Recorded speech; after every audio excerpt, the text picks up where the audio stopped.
Uy, ang agang nagayak. Saan ang punta? Ako nga pala si Ann factory worker ng Taiwan. At ito ang aking another day off, another gala, hiking trip mode.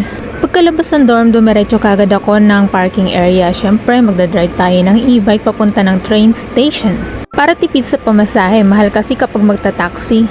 Dito nga pala sa Taiwan, napakaraming mga hiking trails na pwede mong puntahan. Merong malalapit at merong malalayo. Syempre, doon tayo sa pinakamalapit. At tamang-tamang magandang panahon ngayon kaya takbong kalmado lang tayo. Char! Pagkalabas ng train station, dumiretso naman ako sa bus stop at ang sinakyan ko ay number 213 na bus. Nasa 12 minutes nga lang palang biyahe at mararating mo na ang Hotoshan Environmental Park. Pumili na rin muna ako ng pagkain sa 7-Eleven bago ako pumunta rito at dito ko na nga siya naisipang kainin. Syempre, kailangan may laman ng ating tiyan bago tayo mamundok. Tapos napakaganda pa ng view. Opak! O diba, ang lakas makatagaytay feels ng overlooking. Mabuti na lang talaga, sinipag ako ngayong araw. Nang makapagpahinga, ipinuntahan ko na nga ang sadya ko talaga ngayong araw, ang Hotu Mountain Park.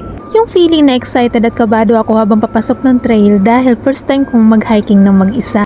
Pero dahil nga explorer si Ann, i-push pa rin yan. Kapit na lang sa GPS ko sakali mang maliligaw.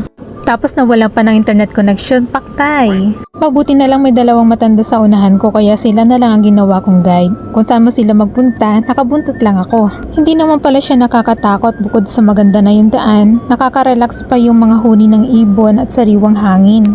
Kung bakit gustong-gusto ko ang mga ganitong activities kasi sa Pilipinas, lumaki ako sa bundok. Kung tipong bago ka pumasok ng school, kailangan mo muna dumaan sa ganito bago ka makarating sa patag. Pakiramdam ko tuloy ngayon, pauwi na ako sa amin. Halos maglilimang taon na nga pala ako dito sa Taiwan at hindi pa ako nakakauwi.